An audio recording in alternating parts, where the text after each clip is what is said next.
ज्ञान में एक बार आपसे फिर से आपका स्वागत है। तो मैंने पिछली वीडियो में आपको बताया था कि किस प्रकार अपन शेयर कैपिटल के जो बेसिक नॉलेज है उसे सॉल्यूशन में ले सकते हैं। तो इस वीडियो में भी मैं आपको बताऊंगा कि कैसे अपन एंट्रीज़ के अंदर अमाउंट लिख सकते हैं। मैंने पीछे बताया था आपको सिर्फ एंट्रीज़ लिखनी बताई थी, उसके अंदर मैंने आपको अमाउंट लिखनी नहीं बताई थी। तो अपन इसके अंदर अमाउंट लिखना सीखेंगे कि कैसे अपन इसके अंदर अमाउंट लिख सकते हैं।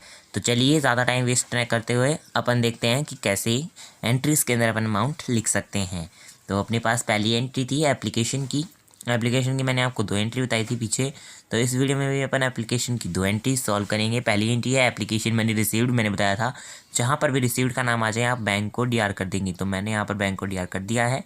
एप्लीकेशन मनी रिसीव्ड के अंदर अपने कहेंगे bank account DR to share application account, सबको याद ही होगी है एंट्री। तो चलिए अपन इसके अंदर अमाउंट लिखना सीखते हैं। बैंक अकाउंट डीआर के अंदर इस एंट्रीज के अंदर अपन अमाउंट लिखेंगे। कॉलम बना देता हूँ मैं कि जिससे आपको अच्छे से समझ में आ जाए। इसके सामने लिख दिया मैंने। तो अब अपन इसके अंदर अमाउंट कैसे लिखेंगे। अप्लाइड शेयर मतलब मैंने बताया था इश्यूड शेयर और अप्लाइड शेयर के अंदर डिफरेंस। इश्यूड शेयर होते हैं कि कंपनी ने कितने शेयर इश्यू करे हैं, और अप्लाइड शेयर होते हैं कि कितने पब्लिक ने मांगे हैं। फॉर एग्जांपल अपन लेते हैं जैसे कंपनी ने इश्यू कर दिए 20,000 शेयर, कंपनी ने 20,000 शेयर इशू कर दिए हैं। और अप्लाइड शेयर जो होते हैं, अप्लाइड शेयर्स जो मतलब पब्लिक ने इशू करे हैं, पब्लिक ने जितने अप्लाई करे हैं, मतलब फॉर एग्जांपल 20,000 तो कंपनी ने इशू करे और पब्लिक ने मांग लिए अपन से 18,000 शेयर्स मांग लिए हैं। बचे रिमेनिंग अमाउंट मतलब रिमेनिंग कितने बच गए अपने पास, 2,000 शेयर रिमेनिंग बच गए। तो वो 2,000 शेयर कुछ काम नहीं आएंगे। जो है कंपनी पब्लिक ने मांगे अपन से 18 और जो इश्यू करे हैं कंपनी ने वो है 20। तो 20 हुए इश्यू और 18 हुए अप्लाइड। तो इसी में अपने को अप्लाइड शेयर लिखने हैं। अप्लाइड शेयर मतलब दिया हुआ है अप्लाइड शेयर, मैंने मान लेता हूँ 18,000 अपने अप्लाइड शेयर है। और पर शेयर एप्लीकेशन मनी लिखेंगे अपन। क्वेश्चन के अंदर दिया हुआ रहता है on application, on allotment, on first call और सेकंड कॉल, इनके आगे ही इनके अमाउंट दे रखी होती है। तो फॉर एग्जांपल लेते हैं अपने को ऑन एप्लीकेशन, मैं शॉर्ट में लिख रहा हूँ। एप्लीकेशन की अमाउंट अपने को दे रखी है 2 रुपये। तो 18,000 इंटू 2, तो इसके आगे जो इसकी अमाउंट आएगी 36,000 इसकी अमाउंट आएगी। तो ये होगी जो ये अमाउंट अपनी आई है, ये अमाउंट अपन लिखेंगे कहाँ, यहाँ इसके अंदर अपन अपनी अमाउंट लिख देंगे। क्या है अपना, इसके अंदर लिखेंगे अप्लाइड शेयर इंटू पर शेयर एप्लीकेशन मनी। बस इतनी ही है। यहाँ पर अपनी एंट्रीज ये फिनिश हो चुकी है। इसके अंदर अमाउंट लिखना बहुत इजी है। अगर एंट्री में आगे वाली एंट्रीज में अपन आते हैं, दूसरी एंट्री अपनी पास है application money transfer to share capital. ये अपनी एंट्री है दूसरे नंबर की, application money transfer to share capital. मैंने बताया था जहाँ पर भी ट्रांसफ़र और ड्यू का नाम आ जाए, जहाँ पर भी अपने पास आए ट्रांसफ़र या ड्यू का नाम, वहाँ पर अपन कर देंगे शेयर कैपिटल को सीआर करेंगे अपन शेयर कैपिटल को। तो यहाँ पर मैंने सीआर कर दिया है। एंट्रीज क्या बनेगी, share application account DR to share capital account. ये अपनी एंट्रीज हो गई है। मैंने पीछे बताया था आपको एंट्रीज कैसे लिखते हैं। तो आगे अपन इसके अंदर अमाउंट लिखना सीखते हैं। इश्यूड शेयर बताया था मैंने, जो ये अपने हैं 20,000, ये अपने हैं इश्यूड शेयर। तो इसमें भी वही वाला फॉर्मूला यहाँ पर अपने अप्लाइड से मल्टीप्लाई किए थे, यहाँ पर इश्यू से कर देंगे। तो वही पर शेयर एप्लीकेशन मनी 2 रुपये ही एप्लीकेशन मनी है। तो 20,000 को आप 2 से मल्टीप्लाई कर देंगे। 20,000 को आप 2 से मल्टीप्लाई करेंगे तो कितने आ जाएंगे, 40,000। तो यहाँ पर आएगी उसकी अमाउंट 40,000 रुपये। आगे अपन आते हैं अलॉटमेंट मनी ड्यू की एंट्री के अंदर। तीसरी एंट्री है अपनी अलॉटमेंट मनी ड्यू। इसके अंदर आता है share allotment account DR to share capital account. बताया था मैंने ड्यू ट्रांसफ़र के नाम के अंदर आप कर देंगे कैपिटल को सीआर। तो यहाँ पर अपन ने कर दिया है share allotment account DR to share capital account. इसके अंदर अपन अमाउंट कैसे लिखते हैं, इश्यूड शेयर बताया था मैंने, इश्यूड शेयर 20,000 इंटू पर शेयर अलॉटमेंट मनी। अलॉटमेंट जैसे फॉर एग्जांपल लेते हैं ऑन अलॉटमेंट, जैसे अलॉटमेंट में अपने को 2 दे रखा है तो उसमें ही अपन मल्टीप्लाई कर देंगे 2 से। 20 को 2 से करेंगे तो 40,000 की अमाउंट आप यहाँ लिख देंगे। तो यही ऊपर आएगी और ये नीचे आएगी, दोनों में 40 से पुल कर देंगे। अपन अगली एंट्रीज में आते हैं। फोर्थ एंट्री के allotment money received. Allotment money received की एंट्री की मैंने बताया था जहाँ पर भी रिसीव्ड आए वहाँ बैंक को कर देंगे डीआर। बैंक को आप डीआर करेंगे तो रिसीव्ड के केस के अंदर बैंक को डीआर कर दिया है मैंने, bank account DR to share allotment account. Easily है एंट्री। आगे अपन पढ़ते हैं कि इसके अंदर अपन अमाउंट कैसे लिखेंगे।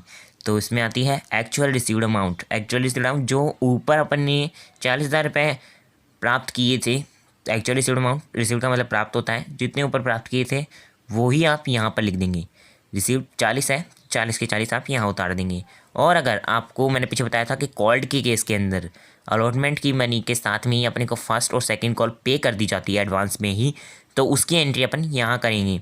2 calls advance first and second call money account, फिर वो जो अमाउंट अपने पास एक्स्ट्रा आई है वो अमाउंट यहाँ पर आप फुलफ़िल कर देंगे। ठीक है, वो अमाउंट यहाँ कर देंगे, टोटल हो जाएगा, वो आ जाएगी। तो यहाँ पर क्लियर हो चुका है। और जैसे कॉल्ड अमाउंट कैसे निकालें उसका भी मैंने फॉर्मूला लिख के बताया है, minus advance amount minus calls in arrears. इस तरीके से आप कॉल्ड अमाउंट निकाल सकते हैं। आगे आते हैं अपन अपनी 5th एंट्रीज के ऊपर। First call money due, first ये अपनी फर्स्ट कॉल मनी ड्यू की केस के अंदर एंट्री लिखेंगे अपन। मैंने बताया था ड्यू के नाम में आप कैपिटल को शेयर कर देंगे। मैं बार बार बता रहा हूँ कि जिससे आप इजीली से समझ जाए। तो share first call account DR to share capital account, ये एंट्रीज अपनी हो चुकी हैं। तो जो शेयर फर्स्ट कॉल है उसके अंदर अपन लिखेंगे एंट्रीज कैसे लिखते हैं। इशूड शेयर वही है 20,000 इंटू पर शेयर फर्स्ट कॉल मनी। जैसे फर्स्ट कॉल दे रखा है, जहाँ ऑन में अलॉटमेंट है वहाँ पर आप फर्स्ट कॉल लिख दें और 3 रुपये लिख देंगे अपन इसके अपने पास 3 रुपये हो गए। तो 3 आप 20,000 को 3 से मल्टीप्लाई कर देंगे तो 60,000 आ जाएंगे। तो वहाँ पर यहाँ पर आप लिख देंगे 60,000। क्लियर, यहाँ तक कि एंट्रीज अपनी क्लियर हो चुकी है सारी, पूरी अपन ने 5 एंट्रीज क्लियर कर लेती हैं। अब अपन आते हैं अपनी 6th एंट्री के ऊपर। तो ये है अपनी 6th एंट्री। 6th एंट्री अपनी क्या है, फर्स्ट कॉल मनी रिसीव्ड। मैंने बताया था रिसीव्ड के केस के अंदर अपन करते हैं bank account DR to share first call account. तो इसके अंदर अपन लिखेंगे एक्चुअल रिसीव अमाउंट। पीछे भी मैंने बताया था जो आपकी इस एंट्रीज के अंदर आपकी जो अमाउंट निकल के आई है, इस एंट्री के अंदर आपकी जो अमाउंट आई थी वही अमाउंट आप यहाँ लिख देंगे, वही अमाउंट आप इस एंट्रीज के अंदर लिखेंगे। ठीक है, वही है फॉर्मूला भी और वो भी।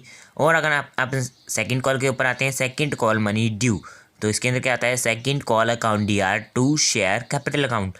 ठीक है, ये एंट्रीज अपनी हो चुकी है। अब मैंने बताया था कि ड्यू केस के अंदर कैपिटल को शेयर कर देंगे। तो अपन इसके अंदर कैसे लिखेंगे, इशूड शेयर वही फॉर्मूला है, इशूड शेयर इंटू पर share second call money. Second call money से मल्टीप्लाई कर देंगे तो इसकी अमाउंट आ जाएगी। और अगली एंट्रीज के अंदर उसकी जो अमाउंट आपकी यहाँ निकल के आई है तो वही अमाउंट आप यहाँ लिख देंगे।